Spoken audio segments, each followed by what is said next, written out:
Love is a fulfillment, a very highly fulfilling state, but not the love that most people think of, the puppy love. I'm talking about this love that I'm mentioning right now. Love is a synthesis and synchronicity of all complementary opposites.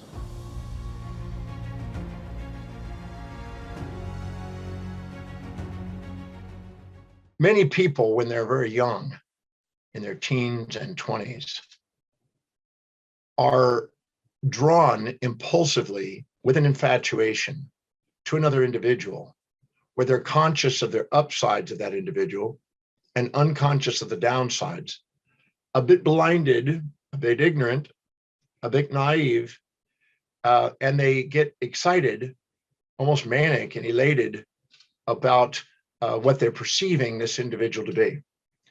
Now, while we're doing that and while we're blind to the downsides and we're infatuated like that, we get a lot of dopamine, we get a lot of oxytocin, serotonin, and some enkephalins and endorphins. And we start to imagine, oh my God, this is the one, the special one. Start fantasizing and things. And this is an infatuation. I don't like to define that as love. It's a form of love in the terminologies that people use, but I prefer to call it infatuation, puppy love, if you will. And this is inevitably, the more extreme the conscious upsides are and the more ignorant the downsides are, the higher the probability that you'll be vulnerable and find out the other side. So in a day, a week, a month, maybe 3 months, maybe 6 months at the latest, the other side of the equation starts surfacing.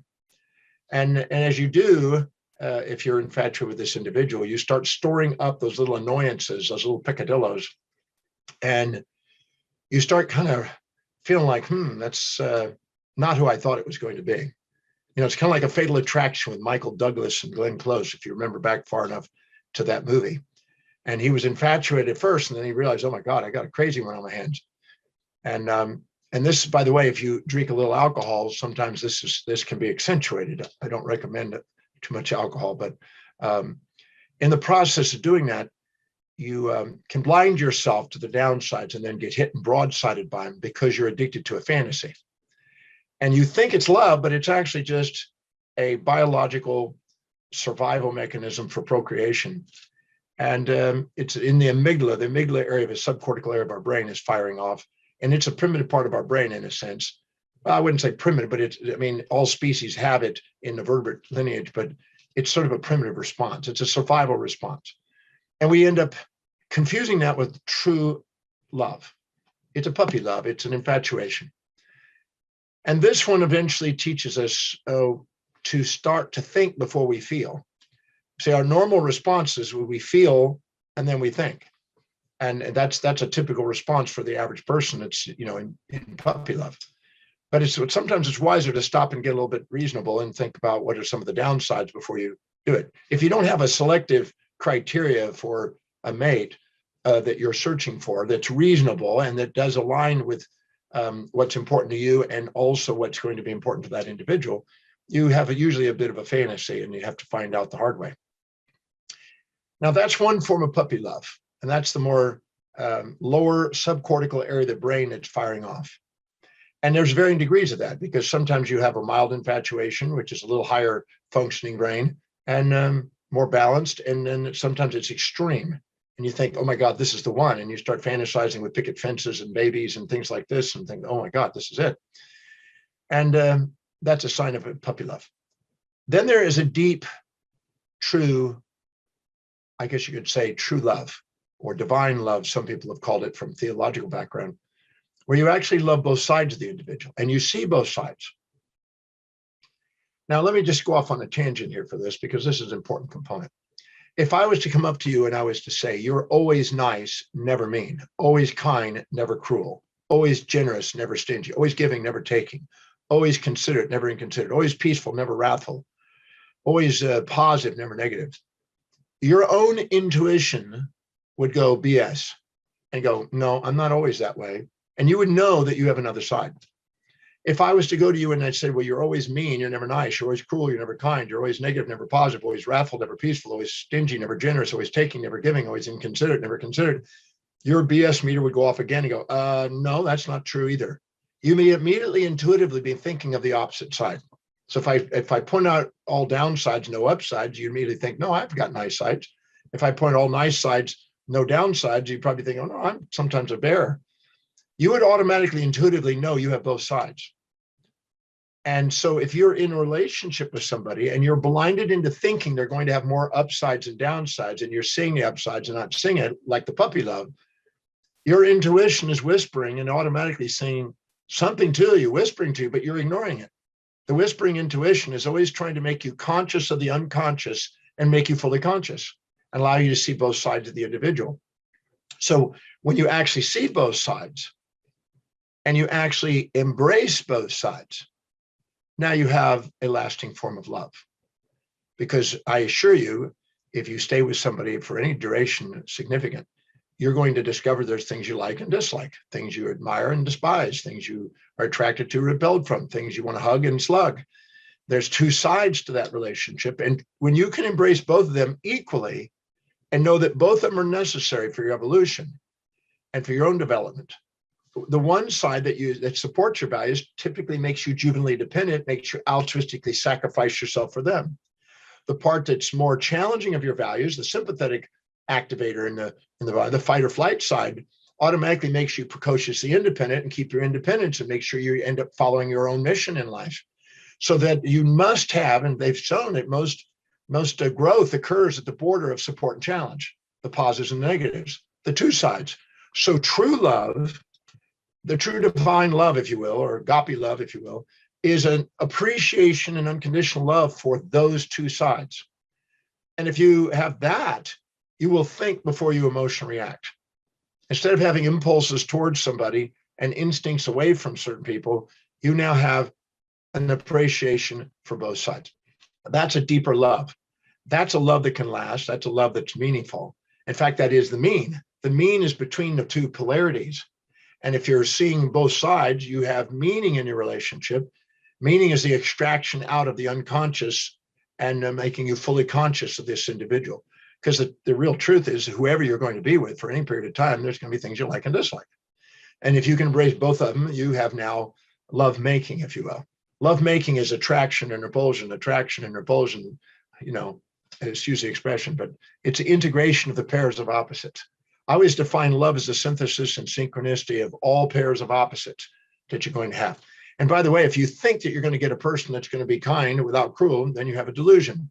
They're going to be, when you support their values, they're going to be very kind and nice and open to you. When you challenge their values, they're going to be cruel and mean and close down to you.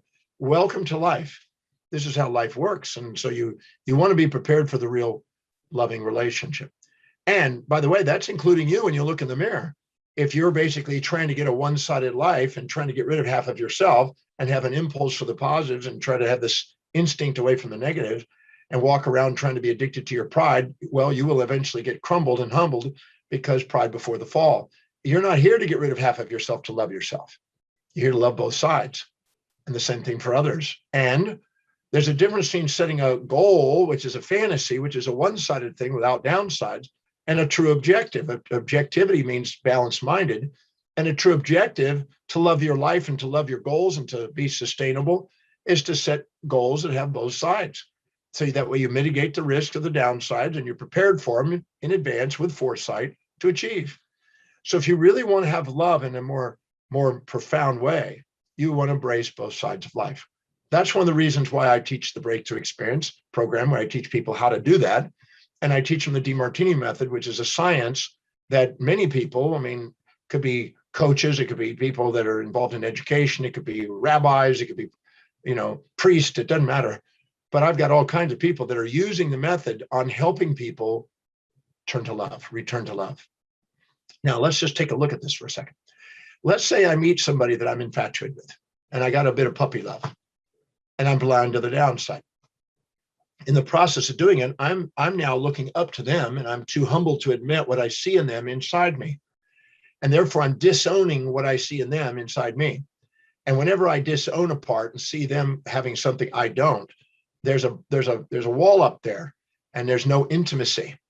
Intimacy is pure reflective awareness, where what you see in them, you see in you, and you own it in your own form. In the Breakthrough Experience program, which I've been teaching for over 32 years, and where I teach the Demartini method, we go through there methodically with a science and show that whatever we perceive in other people is a reflection of a part of us. In other words, if we're infatuated with somebody and we're too humble to admit what we see in them inside us, we actually have what we see in them, but we're just too humble to admit it. We have it. And we admire that in ourselves. And that's why they're reminding us of that. And it's making us feel good about ourselves. That's why we want to be with them. The same thing on the thing we resent.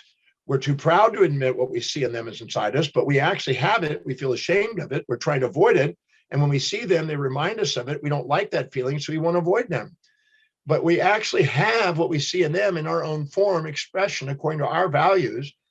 But when we actually own those traits, in the breakthrough experience, I have people own those traits, the hero and the villain, the things they admire and despise, the things they like and dislike, when they can own both of them, and they're not too proud or too humble to admit what they see in others inside themselves, and they embrace both sides, they actually have the seer, the seeing, and the seen are the same, which is pure reflective awareness, which is intimacy. Many people think that intimacy is when you're infatuated and you're having lovemaking or something like that, and you're infatuated. That's not intimacy. That's actually a fantasy of who they are and an assumption that they're giving you something you don't have. It's a disowned part, a missing part.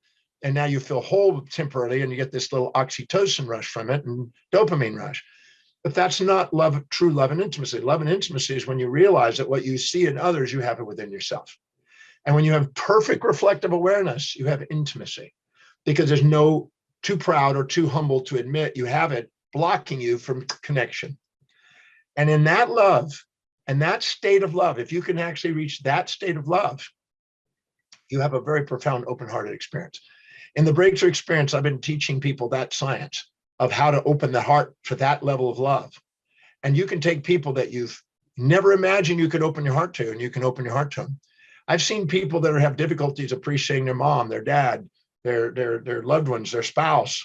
I've seen people that want to throw in the towel in their relationship, do an exercise called the Demartini method, and go and write down whatever specific trait, action, inaction they perceive this individual displaying or demonstrating that they admire or despise most, And then they go in there and go to a moment where and when they perceive themselves displaying or demonstrating that same behavior, and they find it, and that humbles them, and it makes them appreciate these people. It makes them realize that who are they to judge? And when they transcend the judgment and then find out what's the downside of the thing they infatuate with, or what's the upside of the thing that they are resenting, they realize it had incomplete awareness and they were biased and subjective in their viewpoints. And when they finally go back and rebalance it, they're liberated and they feel a tremendous amount of open-heartedness, and they have an unconditional love. The soul is the state of unconditional love, or the spirit of unconditional love. And that is the authentic self.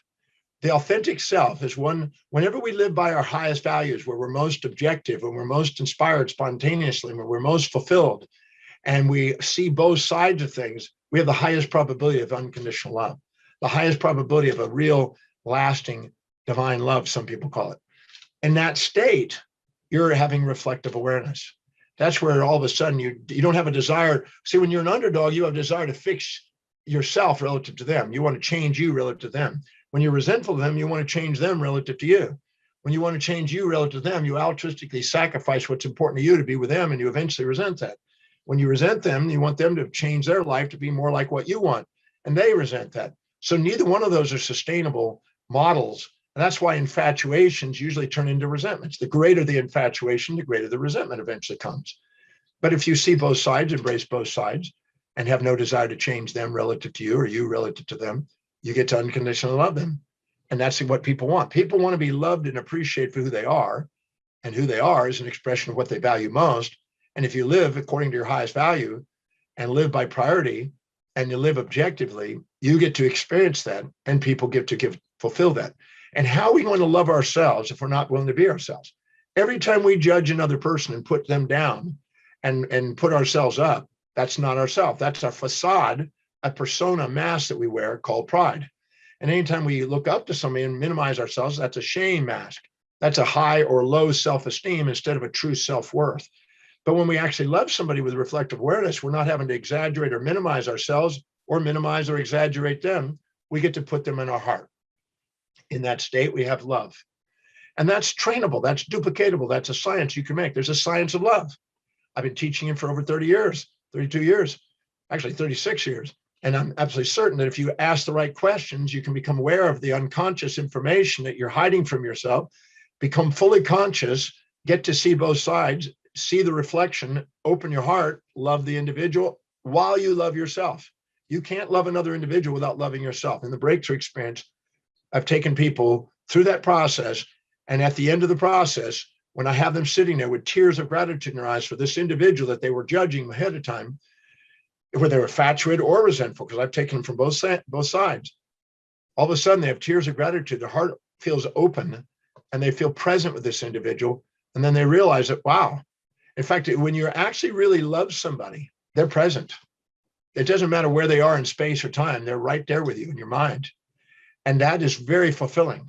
Love is a fulfillment, a very highly fulfilling state, but not the love that most people think of, the puppy love. I'm talking about this love that I'm mentioning right now.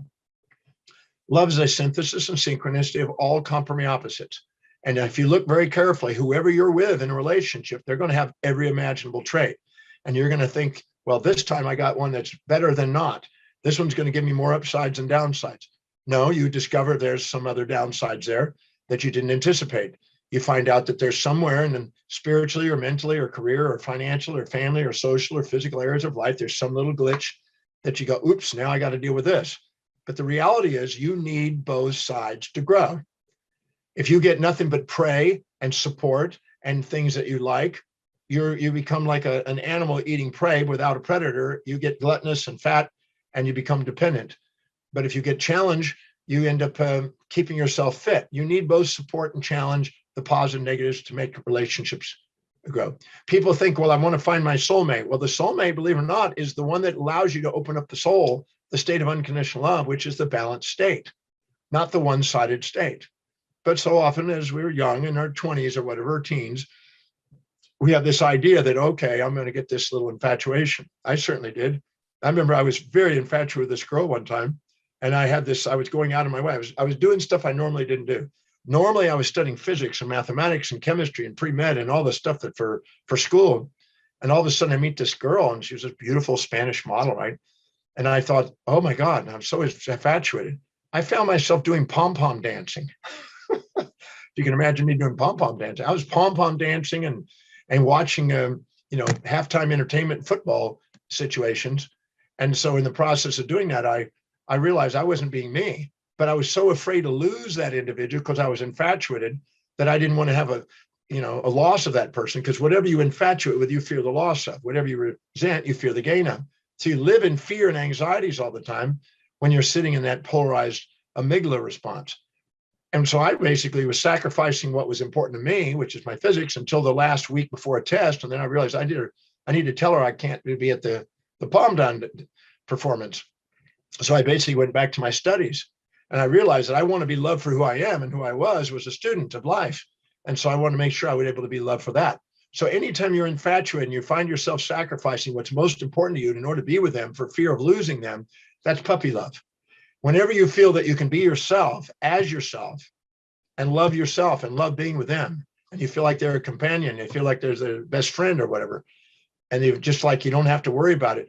And when you have a bantering mechanism where you can see, if you're highly infatuated, you're afraid to upset them. If you're highly resentful, you're afraid to encourage them, because you want to make sure that you have a balanced orientation. People that are the underdogs in a relationship want to tie the person down. Person that is the overdog in the relationship, want to be freed. So nature forces things back into fair exchange, back into authenticity. All the symptoms in relationships are designed to try to get you to have true unconditional love. That's it. That's all that's going on as a mechanism. But we confuse that dopamine rush. And many times we get caught having intimacy or, quote, sexual activities, not intimacy, but sexual activities with people that we're infatuated with. And then we go, oops, now we got a fatal attraction. So my advice is stop, come to the breakthrough experience and learn how to do the Demartini method in advance and calm down the infatuations, because I guarantee you, every time you infatuate with somebody and you're too humble to admit what you see in them is inside you, you're going to end up sacrificing things that are important to you. And eventually that's going to lead to resentment to the very person you're infatuated with, to eventually balance the equation to get yourself back into authenticity. And the same thing, if you resent somebody, eventually they're going to they're going to teach you the same thing on the opposite side. Both sides are there to get you to be authentic. And when you actually walk the path of an unconditional love of your own center and live by priority and be objective, you liberate yourself from a lot of crazies, and you end up having a presence of the one you love. And you get to be yourself and get to love yourself. You're not going to love yourself sacrificing for others or trying to get others to sacrifice for you. Those are both futile. They're eventually fatal, and they're not utile. When you're actually having sustainable, fair exchange and a beautiful communication with a matching, bantering mechanism where you keep each other in check, there's a utility that both grow and both achieve their greatest potential. That's the kind of love and intimacy that I am rather educate you on and teach you how to do. That's why I have people come to the breakthrough experience to learn how to do that and learn the Demartini method. Whether you're a coach or, as I said, a rabbi or a priest or general population, doesn't matter who you are, that science can help you with yourself and the people you care about, your clients and your loved ones. So this same thing applies to your children, applies to your colleagues. There's no relationship in this world that's not being impacted by that principle. So the question is everything that's going on in your life and all the relationship dynamics you face are trying to teach you how to have that kind of love, that deep, reflective love. Now, you may not make love with somebody in that way. You may have a deep love for them, but not necessarily have sexual love with them. But at the same time, you'll have a great open-hearted feeling, and it feels just as fulfilling. In fact, I think that's when I've asked people in the breakthrough experience, after they've experienced this state and they've had tears of gratitude coming out of their eyes, and they feel extremely present with somebody, and I ask them, compared to a happiness moment, a little infatuation moment of the puppy love, would they take puppy love over that? And I've not once seen them say, I'd take puppy love. They understand the profoundness and fulfillment of true divine state of unconditional love, centered state. So I just want to cover those distinctions because I think that they can make a difference in your life. And I know that if you will take the time to either come to the breakthrough experience, learn the Demartini method, or if you have people that you care about that may need some help on that, let them know about it, because I'm absolutely certain that where I teach you how to do that, you do it. It's not just theory. You actually do it and experience it and know how to do it so you can take that home and use it the rest of your life. You deserve to have authenticity. You deserve to have fulfillment. You deserve to have love. You deserve to have this true reflective awareness and intimacy. It's profound, and it's a science. You can actually recreate that state almost anytime, anywhere, with almost any individual that you want. And the more you do, the more fulfilled you have in your life and the more love you get to have in your life. As Cahill Gibran says, love is its own reward. And I really believe that it speaks for itself. But beware of the difference between the puppy love and the gradations up to true divine love, true, real, open-hearted love. It's very profound. Anyway, in order to help you with that and to help you apply this in any area of your life, I have a program called Balancing Your Emotions, because watch this now. If you're infatuated, that's an emotion. If you're resentful, that's an emotion. If you synthesize them, that's love. Love's a synthesis of both sides of the emotional scale. So balance your emotions for greater achievement. What I'm going to do in this particular masterclass, it's a free masterclass. Please take advantage of it, because what it does is it can give you some ways to empower your intellectual development, your career, your business, your finances, your relationship, social life, physical fitness, to be inspired. It's how to go and apply and empower those areas by having this love and intimate love that I'm just talking about. So how to balance your emotions for greater achievement. Grab it, take advantage of the free masterclass. I promise you, you'll listen to it multiple times and it will be applicable, and take some notes and get ready to go and apply it. It's the application of the knowledge that makes the difference. And just know that you deserve to be loved for who you are. You want to be loved for who you are. You have a way of doing it now. You have a science of doing it. I teach it. I've been teaching it for many, many decades. And I'm absolutely certain that you can use it and apply it in your life and make a difference in your life. You deserve to be loved for who you are. You don't need to be anybody else, and you don't need to get rid of half of yourself or some part of yourself to love yourself.